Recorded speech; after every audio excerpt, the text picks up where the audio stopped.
The hidden valley, far away in the quiet countryside of America, hidden between tall mountains, there existed a place that no map could show, and no road could easily reach. This place was called Whispering Valley. It was a valley where everything felt different. Time seemed to move slower, almost as if the world itself was breathing. Tall ancient trees stood silently across the landscape. They never made loud sounds. Instead, they swayed gently in the wind, as if they were dreaming. A silver river flowed peacefully through the valley. Under the moonlight, its water shimmered like liquid silver. Near the river stood a small wooden house. It was old and simple, but filled with warmth and peace. Inside lived a young boy named Ethan. Ethan was not famous or extraordinary. He was quiet, thoughtful, and loved peaceful places. Every evening, he sat on the wooden porch of his grandfather's house and watched the sky slowly change colors. Golden sunlight faded into orange. Orange faded into pink. Pink faded into a deep blue night. Tonight felt different. The air was unusually still. The wind seemed to have stopped. Even the trees looked as though they were waiting for something. Ethan looked around and felt a strange sensation deep inside his heart. Something was about to happen. The valley was silent. The stars slowly appeared above him, and somewhere in the darkness, an unseen mystery was beginning to awaken. Light. As Ethan sat quietly on the porch, he noticed something unusual near the old oak tree. A small glowing light floated gently in the air. At first, he thought it was a firefly, but it was different. It glowed brighter, softer, warmer. The light drifted slowly through the night air as if it had a purpose. Then it stopped. It seemed to be looking directly at him. Ethan felt no fear, only curiosity. The glowing light moved again, slowly, patiently, as though it wanted him to follow. Ethan stood up and stepped into the cool evening grass. The air became calmer. The world around him felt quieter than ever before. Step by step, he followed the mysterious light. The glowing orb floated toward the forest. Beyond the trees, shadows stretched beneath the moonlight. Yet the forest did not seem frightening. It felt peaceful, inviting. The light continued moving deeper among the trees. Without knowing exactly why, Ethan followed. The journey had begun. Whispering Forest. The deeper Ethan walked into the forest, the quieter the world became. There were no birds, no insects, no wind, only silence. But it was not an empty silence. It was comforting. The kind of silence that calmed the mind and slowed every thought. The glowing light floated ahead of him like a guide. After a long walk, Ethan arrived at a beautiful silver river. Moonlight danced across its surface. The water reflected countless stars. The glowing light stopped above the river. Then it slowly disappeared. Ethan looked around. "Where did you go?" he whispered. Suddenly, a soft voice answered. "You followed the path of dreams." Ethan turned around.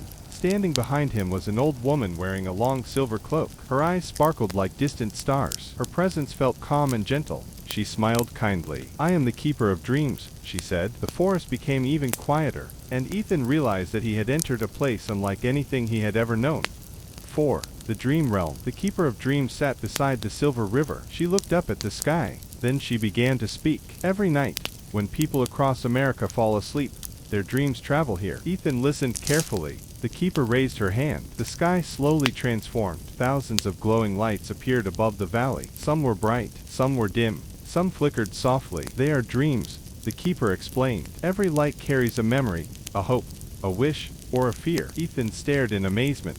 The entire sky seemed alive. Then he noticed something unusual. One light near a distant mountain was flickering weakly. It looked unstable, almost broken. The keeper's voice softened. "That dream belongs to a child who has stopped believing in themselves." The valley suddenly felt heavier. The fading light struggled to remain alive, and Ethan knew he could not simply ignore it. The call to help. Ethan looked at the fading dream, his heart filled with both sadness and hope.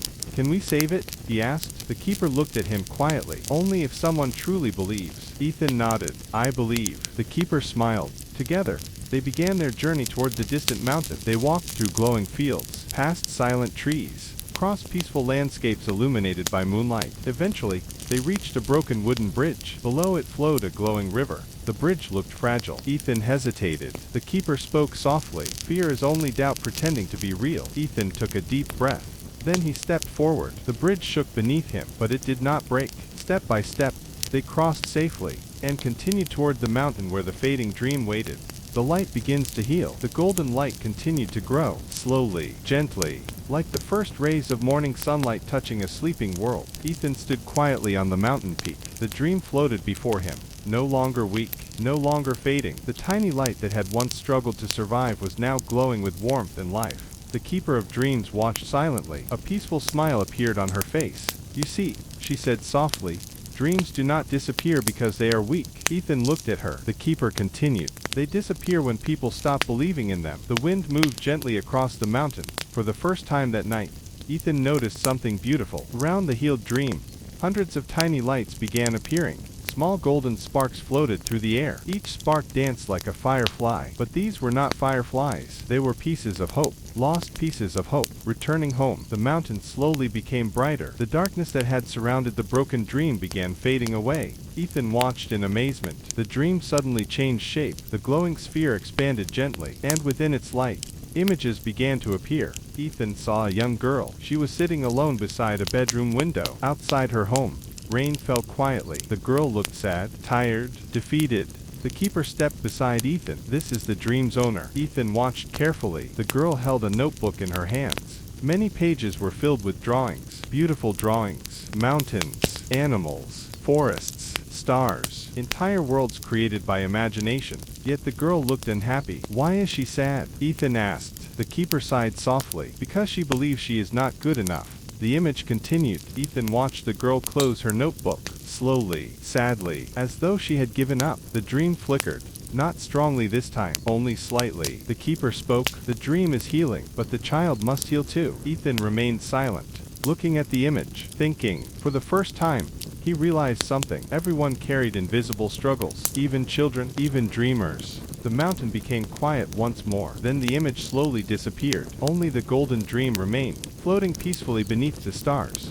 The Garden of Forgotten Dreams. The keeper turned toward a path hidden behind the mountain. "There is somewhere I want to show you." Ethan followed. The path curved gently through silver grass. The sky above shimmered with countless stars. After a long walk, they reached a beautiful valley hidden between two hills. At its center stood a garden unlike anything Ethan had ever seen. Thousands of glowing flowers covered the landscape. Blue flowers, silver flowers, golden flowers, each one shining softly. The air smelled fresh and peaceful. Ethan stared in wonder. "What is this place?" The keeper smiled. "This is the Garden of Forgotten Dreams." Ethan looked around. Every flower seemed alive. Every flower seemed connected to something. The keeper walked slowly between the glowing plants. "Every flower here represents a dream someone once abandoned." Ethan felt surprised. "So many." The keeper nodded. "Far more than you can imagine." They continued walking. One flower glowed softly. Another barely glowed at all. Some flowers were bright and healthy. Others looked weak. Ethan stopped beside a small silver flower. Its light was fading. "What happened to this one?" The keeper knelt beside it.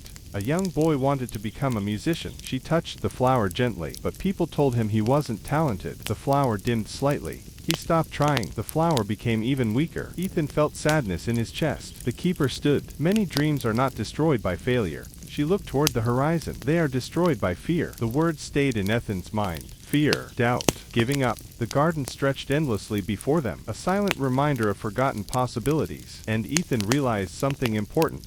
Dreams were precious, far more precious than most people understood.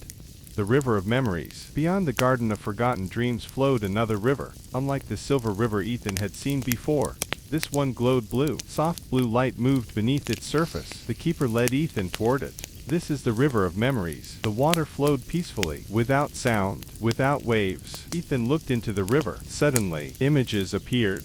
A young child taking their first steps, a family sharing laughter around a dinner table, friends watching a sunset together, moments of joy, moments of love, moments that shaped lives. The keeper spoke softly. "Dreams are born from memories." Ethan watched the flowing images. Some memories were happy, others were sad, but each one carried meaning. The river continued endlessly into the distance, like time itself. Ethan sat beside the water. For a long moment, neither of them spoke. The peaceful soundlessness of the river felt comforting. Above them, dream lights drifted through the sky, like tiny lanterns floating toward tomorrow. And for the first time that night, Ethan truly understood why the keeper protected this valley. Because every dream, every hope, every memory mattered, no matter how small.